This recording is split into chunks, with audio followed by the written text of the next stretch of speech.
Good afternoon, everybody. I want to thank Mr. Lubomir Stambach, the Executive Director of the World Affairs Council, for his invitation and providing me with this opportunity to talk to you. It's an honor and a privilege. And let me start my remarks with a tribute to Mr. Stambach. He's a doer.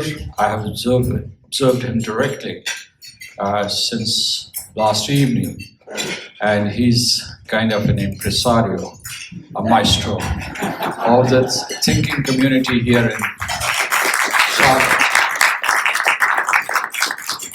He has boundless energy, and after doing his chores here at the beginning of this event, he went from table to table to make sure he met everybody.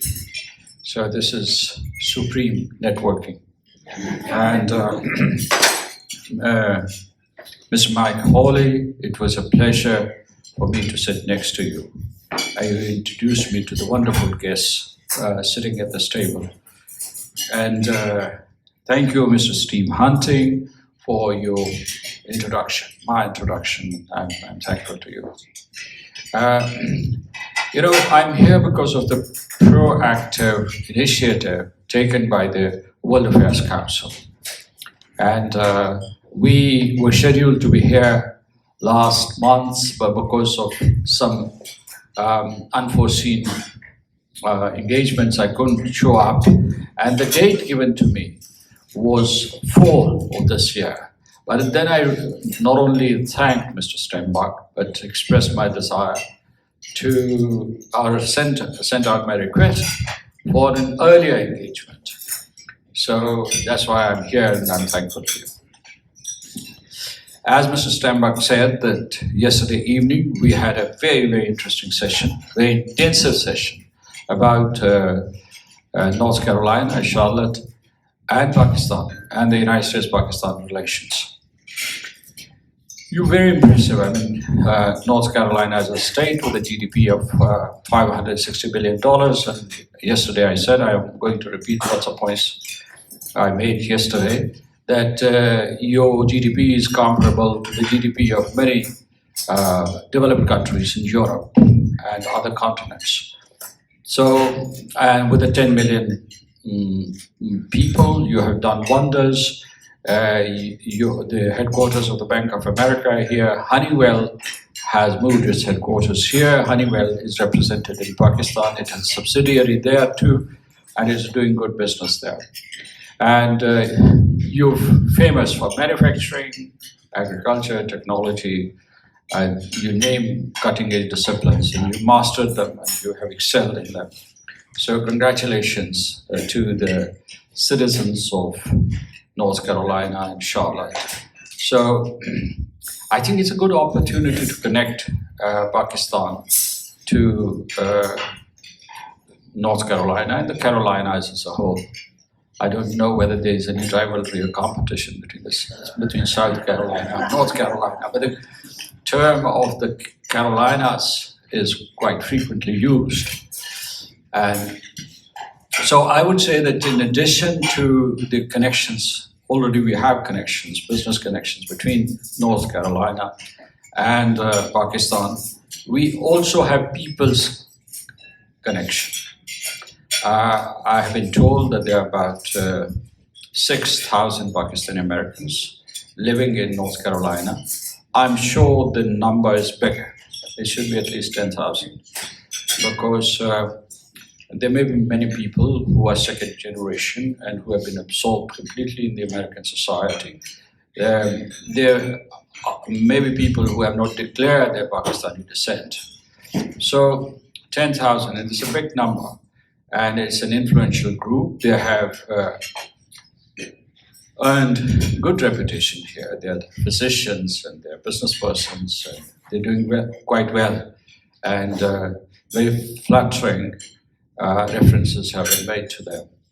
And I'm grateful to them and to you, because they have flown the flag of Pakistan with pride.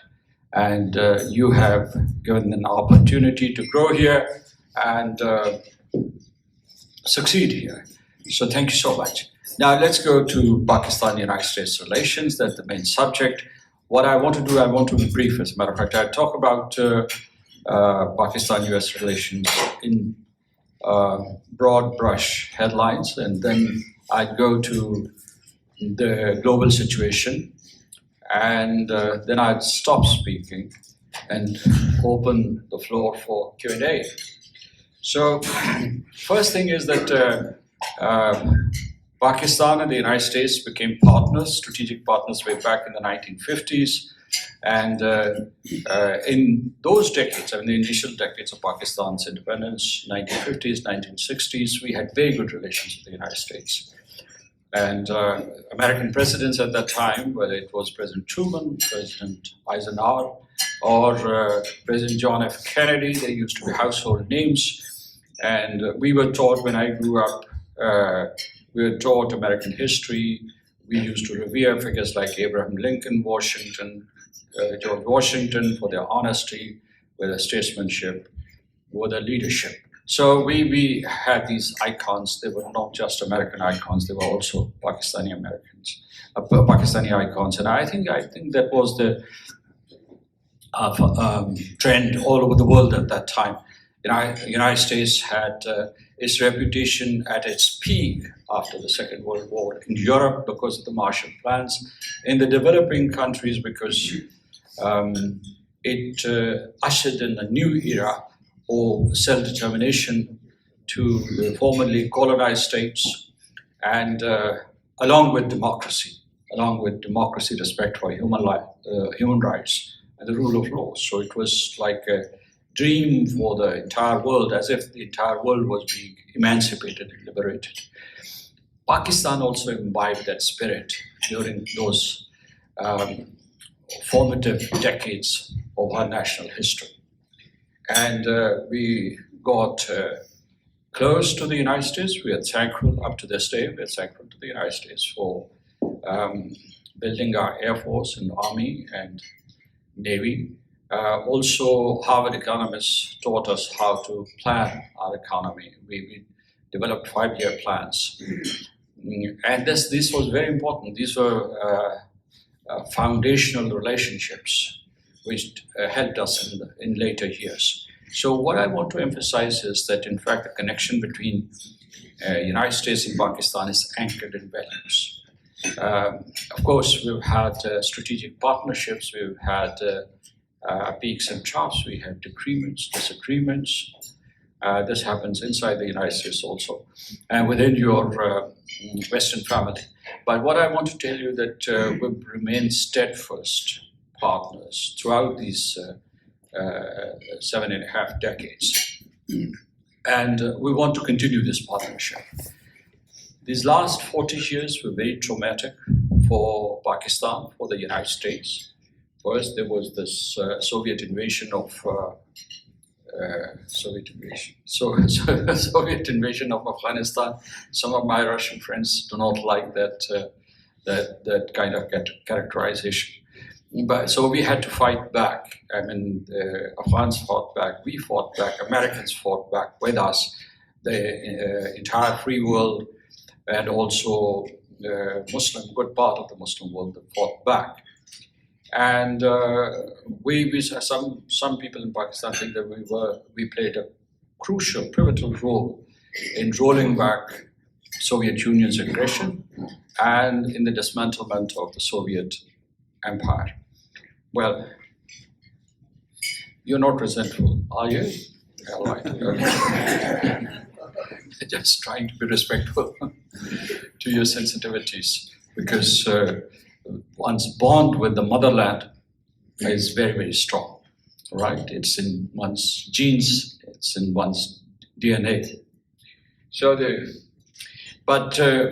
I said that the past 40 years were very traumatic because of the Soviet invasion, and later on followed by, of course, very, very divisive period in Afghan history in the form of civil war inside Afghanistan, followed by the war on terror.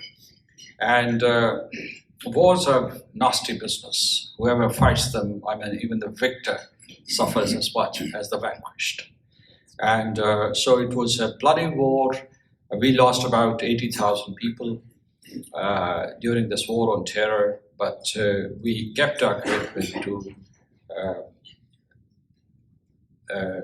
fight this monster and kind of cleanse the territory from the scourge of terrorism.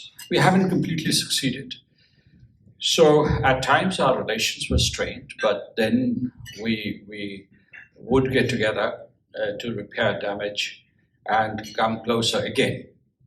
The reason I mentioned all of this is that after August 15, 2021, when the United States withdrew from Afghanistan, lock, stock, and barrel, without leaving a trace there, we had yet another crisis on our hands because some 800,000 Afghans moved to Afghan territory, from Afghan territory to Pakistan.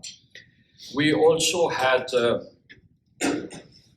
this responsibility of helping the United States and the Allied forces with their evacuations, massive evacuations, and settle some of the Afghans who were working for them.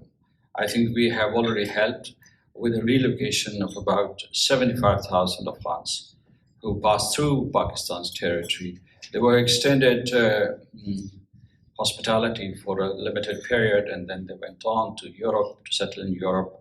Right now, as I speak to you, there's a caseload of about 27,000 Afghans who are waiting to come to the United States. And we are helping the US Embassy and the State Department with the processing of their visas and so on. So how do we recalibrate our relationship now when we are not fighting a war together? Because United States priorities have changed. It is focused on China and the Indo-Pacific region. It faces threat from Russian Federation because of the Ukraine war. And it is sharply focused on the Middle East, especially after October the 7th war, the war that started on October the 7th. So how do we find space for Pakistan? Let me talk briefly about Pakistan. Pakistan is not a small country, but it is dwarfed when you compare it to China with a population of 1.4 billion or India with a population of 1.4 billion. They also have bigger land masses as their sovereign territories, or Russian Federation, the neighborhood. But we are a big country in West Asia, the biggest country in West Asia, a population of 240 million people, educated class, we have growing human capital, internationally connected. We have already been, I was talking to Mr. Steinbach, and he said that how active he was with his Pakistani diplomatic colleague in Italy. Was it FAO? Yes. And Pakistan used to be active in the non-aligned movement in the group of 77. And so Pakistan had that kind of influence. But we multilaterally, we are connected. We have very good relations with China, which started China-Pakistan Economic Corridor in 2015 as flagship project of the Belt and Road Initiative. So I was talking about the West Asian hemisphere, and Pakistan is the biggest. Look at Central Asia, look at Iran, Turkey, the Gulf region, and also the Middle East, the rest of the Middle East and North Africa. We also have good relations with East Africa and Central Africa. And we have a vast network. What makes Pakistan promising is this rapid growth of tech industry in the recent past. You've seen progress in China and India and Middle East, not the Middle East, the Gulf region. These huge strides, impressive strides. in tech industry. We are part of that ecosystem. And the venture capitalists are predicting they're investing in Pakistan, and venture capitalists from here, from the United States. United States, notably, Kleiner Perkins is investing in Pakistan. Um, Tech startups. Also, you have Kleiner Perkins, Dragoneers, Accrue, Global, Tiger, and so on. They are investing in Pakistan. But we're also getting investments from the United Kingdom, Europe, the Middle East, and China, Singapore also, Malaysia. So we are bound to be the next tech hub for the region. Now, we've had very close economic ties with the United States since the 1950s. The United States is our biggest single country export destination. Last year, we sold things worth both commodities and services worth 8.4 billion. And the United States imported stuff from Pakistan, which is about 2.4 billion. So we had a surplus, as a matter of fact. So we want to sell more and we want to buy more. We want to buy technology from the United States. And we want to sort of facilitate transfer of technology to the United States. There are many ways of strengthening ties between Pakistan and the United States in these areas. And I'm glad to hear that you have all the key industries here in Charlotte, whether it's healthcare, or whether it is technology, or whether it is banking and agriculture. We are big in agriculture in Pakistan, so we can have an interface. But just going into the specifics, I'll tell you that we are talking to the USAID and your Department of Health here for closer collaboration between Pakistan and the United States. And we have joint programs for addressing issues of non-communicable diseases, also child and mother mortality, and other areas like, for instance, disease surveillance and how to stem pandemics. There was an epidemiology, field epidemiology program, which is being, it was a training program which is being transferred by CDC to Pakistan. We also want our CDC, and will be given some lessons by the US CDC so that we can emulate at our level and then we can build it further. So there's an opportunity for, particularly, there's a message here to the United States. Already there are many pharmaceutical firms, US pharmaceutical firms active in Pakistan. Philip Morris and Abbott and many others. Some are based in Connecticut. There are others across the United States. They are there. We are hosting them. So this was the health sector. Well, let me talk about the tech sector. I talked about it earlier, but I think that we have an initiative already. It's called US-Pakistan Tech Exchange Program, so that we can improve connectivity between the two countries. There's also this program funded by the United States State Bureau of Education and Cultural Affairs to empower women in Pakistan, and particularly tech entrepreneurs. And they're not only training them, but they're also giving them seed money, funding their tech startups. I have a long list, but I think that what I would not go through that list. What I want to do is to sum up and say that we should, United States and Pakistan should invest in both security and non-security realms. And security realm is that we collaborate on counterterrorism. The threat of counterterrorism in Pakistan and in the region is still potent. It hasn't disappeared because the United States has come back. And the threat is not just to Pakistan or Afghanistan. It is a lethal threat for the United States and its allies in the region. So counterterrorism, Pakistan's defense capabilities have to be built because it's a rough neighborhood. And we would hope that the defense ties between Pakistan and the United States continue to grow. And the third is that Pakistan and the United States together should work for regional stability, peace and stability through all diplomatic channels and tools. And in the non-security areas, we should invest in trade, investment, of course, increase United States FDI to Pakistan. Last evening I mentioned, very few people know here, that there are 80 American enterprises already doing business in Pakistan.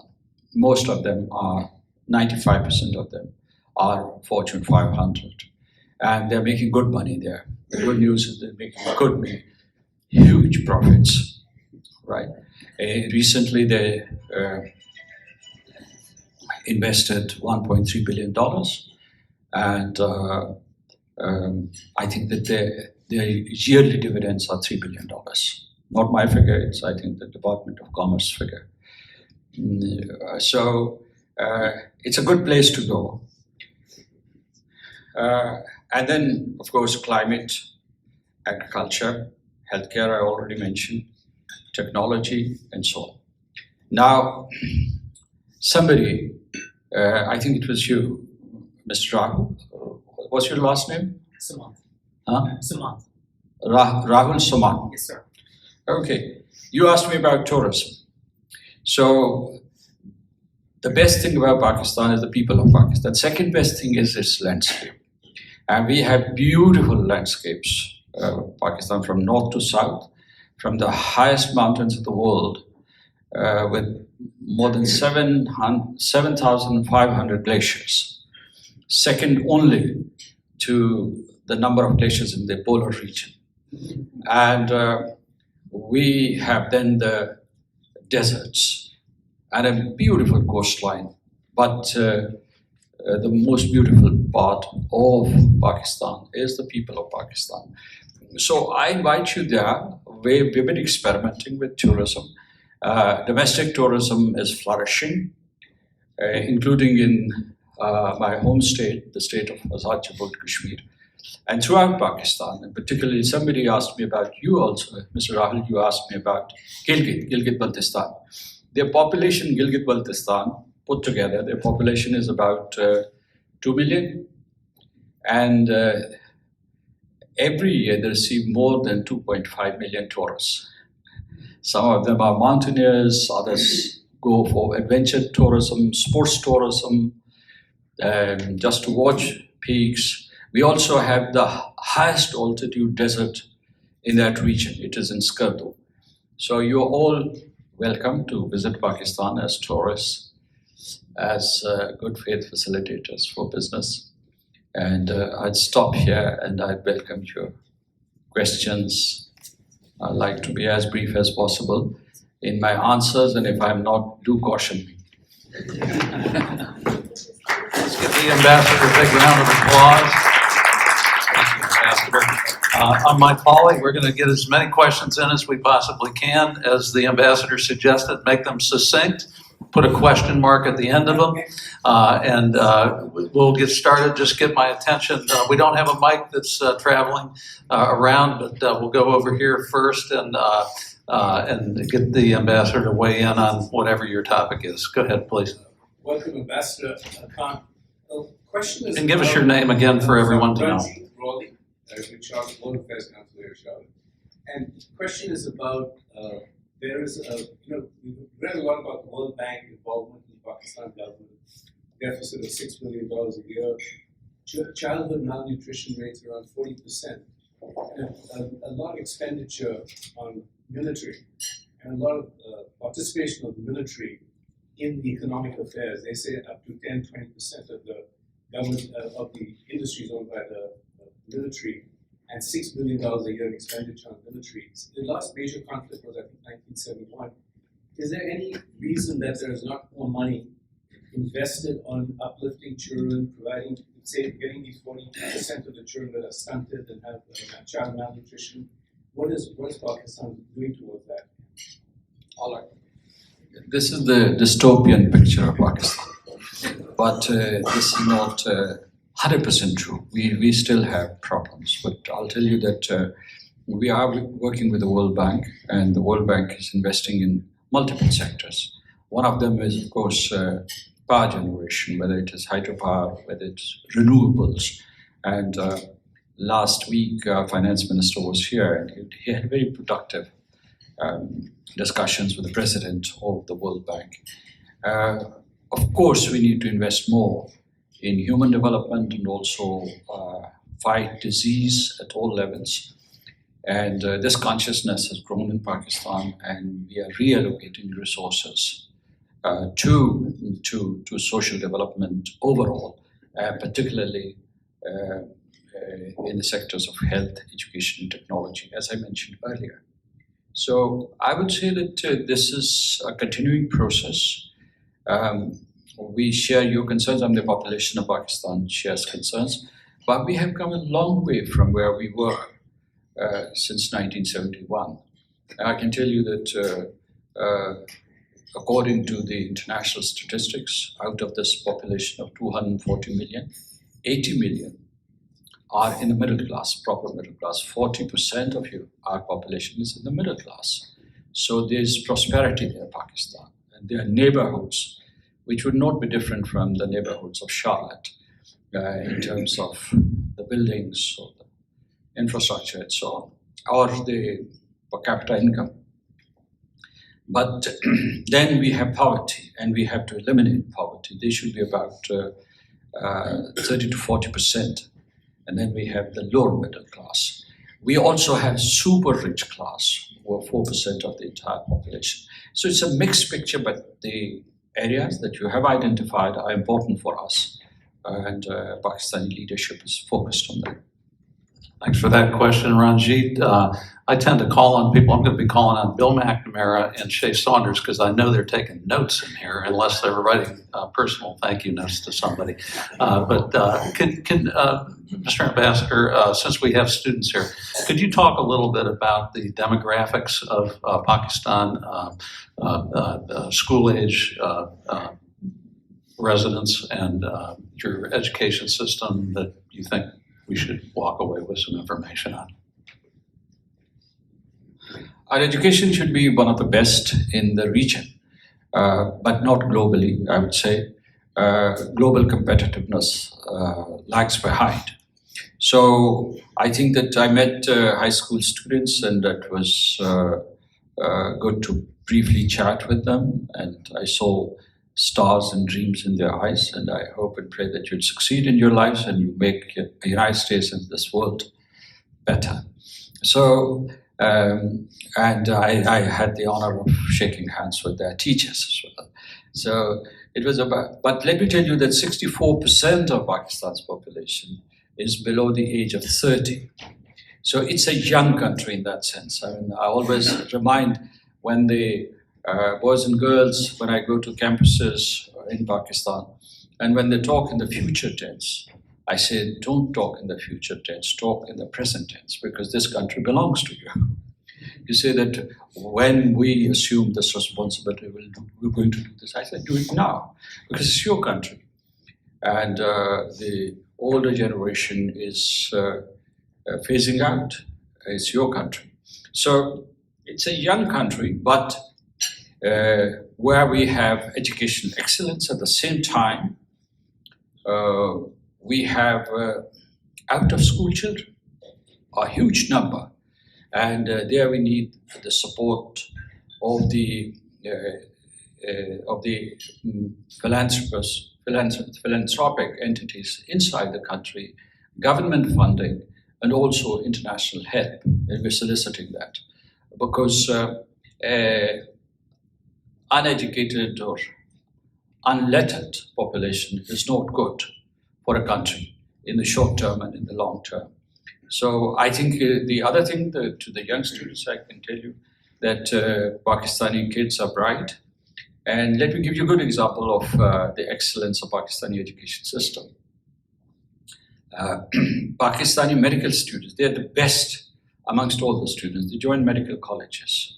And the best amongst the graduates end up in the United States. And they are, I mean, their number right now here is 18,000 and 4,000 in Canada. In North America, we have 22,000 doctors of Pakistani descent. And sometimes my American friends ask jokingly, are there any left behind?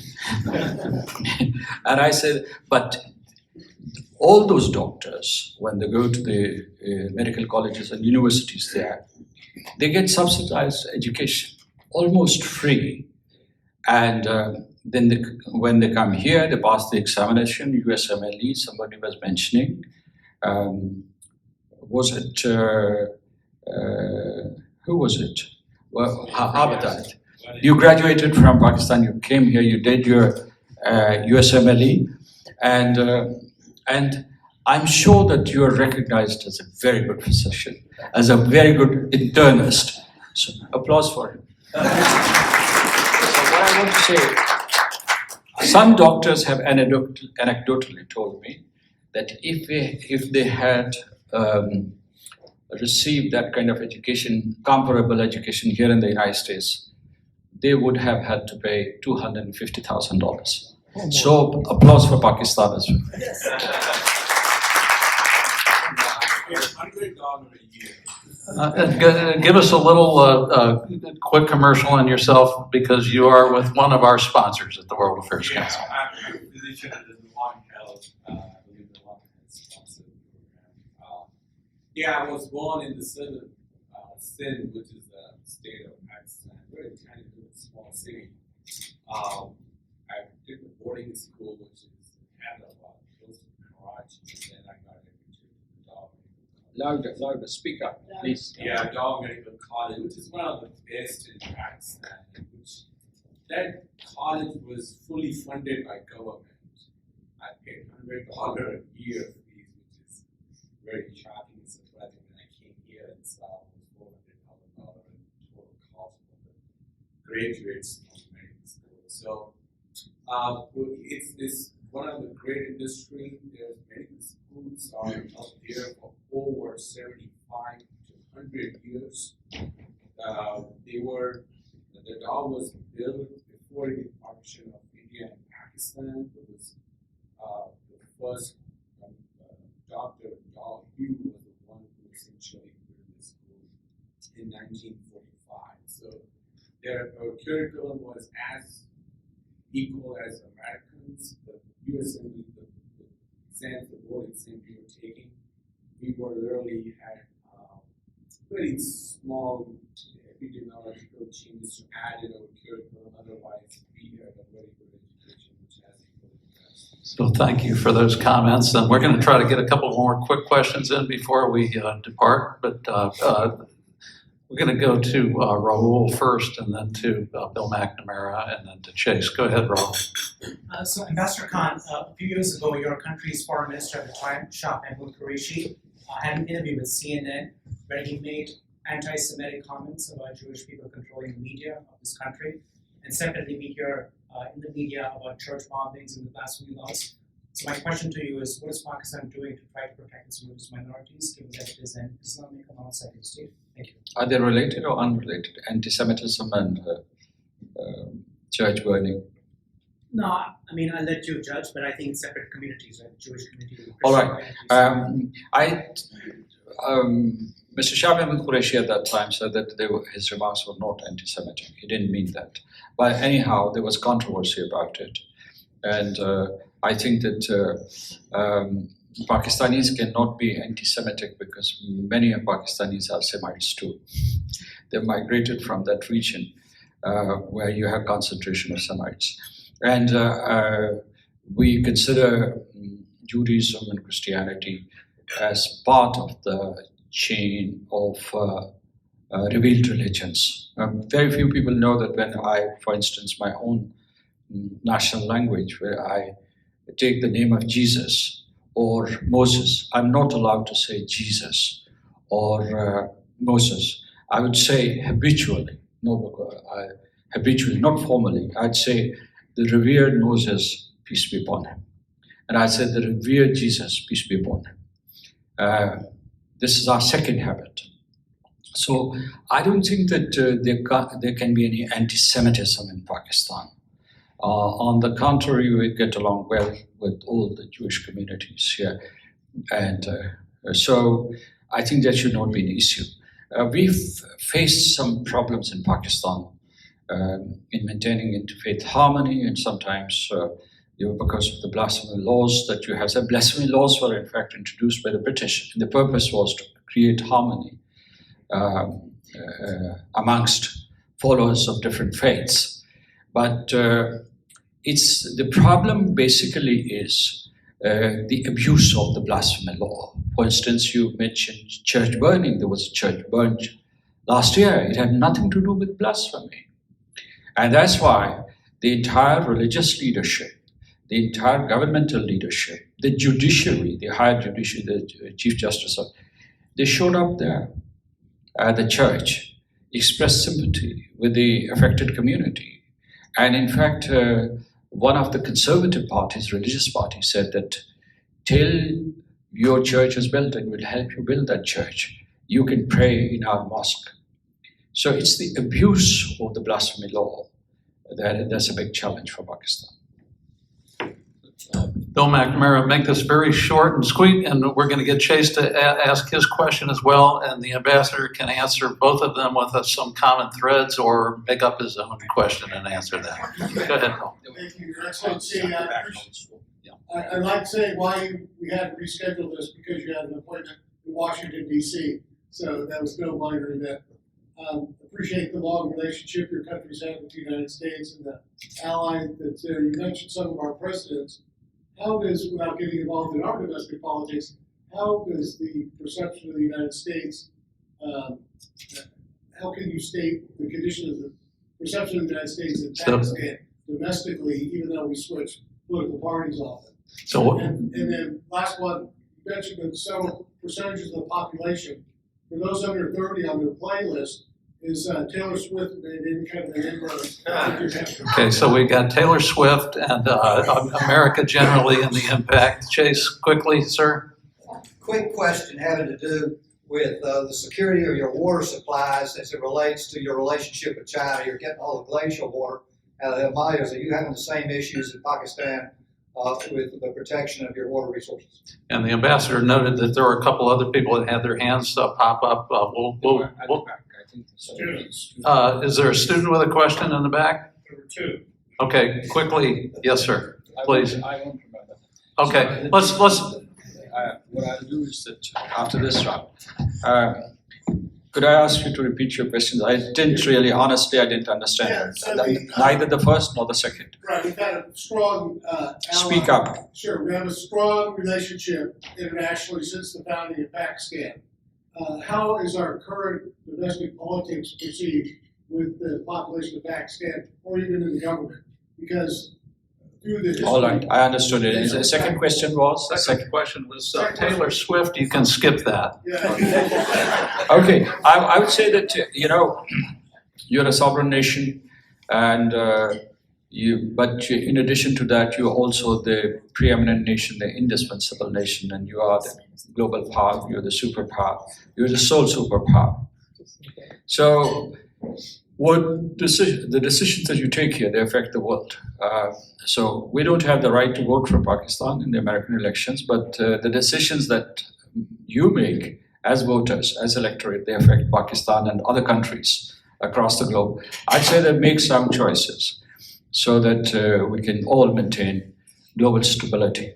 And I think that countries like Pakistan, they do not have any choice, much of a choice. We adjust to your decisions, as a matter of fact. We work with Democrats and Republicans, and we'll transact with them.